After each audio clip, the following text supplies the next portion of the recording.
And welcome back inside Rushmore Plaza Civic Center. Ladies and gentlemen, this is Mark Minetti alongside you in the broadcast booth, bringing you your post-game show and recap, which sees your Rapid City Rush hang on and stay with a 6-2 win over their arch rivals, the Denver Cutthroats, in a thrilling third period, which saw the Rush get on the board 3 times in the final 20 minutes. We have 8 goals in total to recap for you. We'll get to those in just a few moments. But first, let's take a look at some scores from around the world of hockey, turning our attention to the Central Hockey League and our brethren in this league. A final score out in Arizona. The defending champion Allen Americans win 4-1 over the Sun Dogs. Brampton defeats St. Charles in a shootout by a 4-3 score. Wichita defeats Missouri 3-2 on the road in a shootout. And probably the most surprising score of the night, the Quad City Mallards, a 9-3 win over the Tulsa Oilers. And it's crazy to see how hot that team was despite losing very early in the season. Take a look at some scores from around the NHL. 3 games still in action. At the end of overtime, we have the Minnesota Wild and the Colorado Avalanche square 2 goals apiece. At the end of 40 minutes of play, the Calgary Flames have a 1-0 lead over the Los Angeles Kings, and 15:42 left in the second period. The Anaheim Ducks and the the San Jose Sharks are knotted up at 1 goal apiece. Couple of final scores for you. So we'll kick off with the most important one of the night, at least in my eyes, the New York Rangers, as they hold on for a 5-2 win over the Vancouver Canucks. Chris Kreider gets his first hat trick in an amazing game for the Rangers. Also, final scores: Boston takes a 3-1 win over the Blue Jackets. Montreal, a 4-2 win over the Toronto Maple Leafs. Pittsburgh, 5-1 over the Panthers. New Jersey, 1-0 in a simple overtime game over the Buffalo Sabres. Also in overtime, the Washington Capitals take a 3-2 win over the Islanders. In a shootout, Philly outlasts Nashville by a 3-2 score. And the Chicago Blackhawks win 5-2 over the Phoenix Coyotes. Now, honorable mention on scores from around the league, the entire game was college football. The most important score tonight was South Carolina defeating their arch rival Clemson 31-17 for the 5th consecutive year. Absolutely incredible. I'm so proud of my alma mater. Great that they could pull that win off. And I actually did get to see some of the game. Good to see the Garnet and Black attack doing really well for themselves. I believe also that's another 10-win season for South Carolina, which marks 3 consecutive 10-win seasons. Absolutely incredible for the Gamecocks. A couple of other big scores in college football. The other USC, as I like to call the one that doesn't count, Southern Cal, ended up losing to UCLA 35-14. Texas A&M unfortunately lost to Missouri, so that means that Missouri will go to the SEC Championship instead of the Gamecocks. 28-21 final score there in Columbia, Missouri.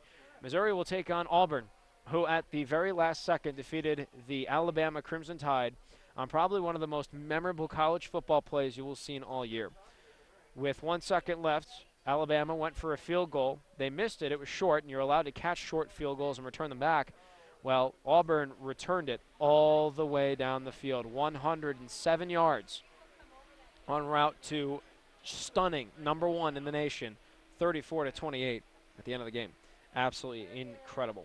Well, that will do it for your scores from around the league segment. When we come back, we will bring you a statistical recap of all 60 minutes of play and sign off and say so long until next Friday in Allen, Texas. Stick around, folks. You're listening to the official radio home of your Rapid City Rush on 100.3 The Fox.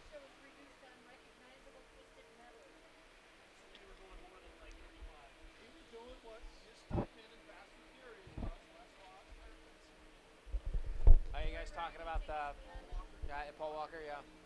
What reason? Missouri won. Yeah. Hey, your boys won, so it's all good. No, it's not. We're supposed to go to the SEC title game. Yeah, we beat Clemson 5 years in a row. We're supposed to go to the SEC championship. Incredible. That was a hell of a game tonight. Yeah, it was. Crazy call. No more passes. Those are the best movies ever. I love those movies. What did he hit? Vehicle struck a light standard and the whole car was burned. Two occupants were unable to get out. Ay, caramba. Lost control of the car, which hit the tree. Both the tree and the light standard were down.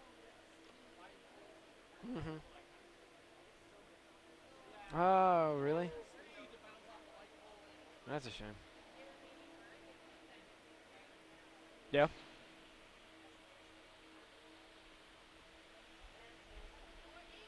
Well, that's good.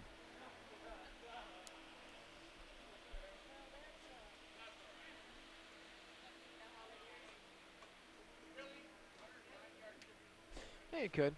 Oh, you could always come to the weekly show on Mondays. Our next one's not until Wednesday, but In your treehouse. We call it Tommy's Clubhouse.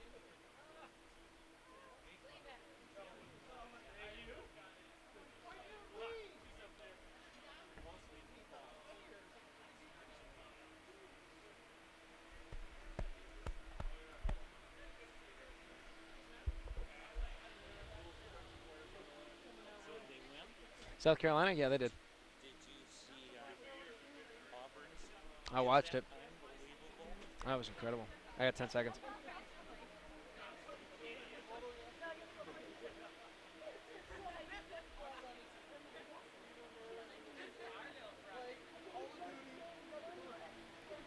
And welcome back inside Rushmore Plaza Civic Center, ladies and gentlemen. This is Mark Benetti alongside you in the broadcast booth, bringing you your post-game show and recap, which sees your Rapid City Rush go on to a dominating 6-2 win, over their arch rivals, the Denver Cutthroats. 8 goals were scored in the matchup.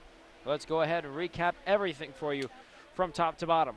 Rapid City started off the scoring late into the first period, 17-20 into the action. Scott Brannon would get a tip off of a shot from Riley Weslowski and Kyle Stroh. It was a very acrobatic tip, but it would fall for the Rush, and they would take an early 1-0 lead. Shortly after that, Rapid City would get a power play, and Jesse Schultz would capitalize on it for his league-leading 12th straight game with a point. It was a power play goal, and he would get the assist from Sean Erickson and Eric Giosa. Rapid City was not done there as they carried all of that momentum into the second period, and Scott Ray would be the beneficiary of a phenomenal shot to tip in. It would be at 12:34 of the second period off the assist from Sean Erickson and Eric Giosa. And again, a power play goal, 2 in a row for Rapid City.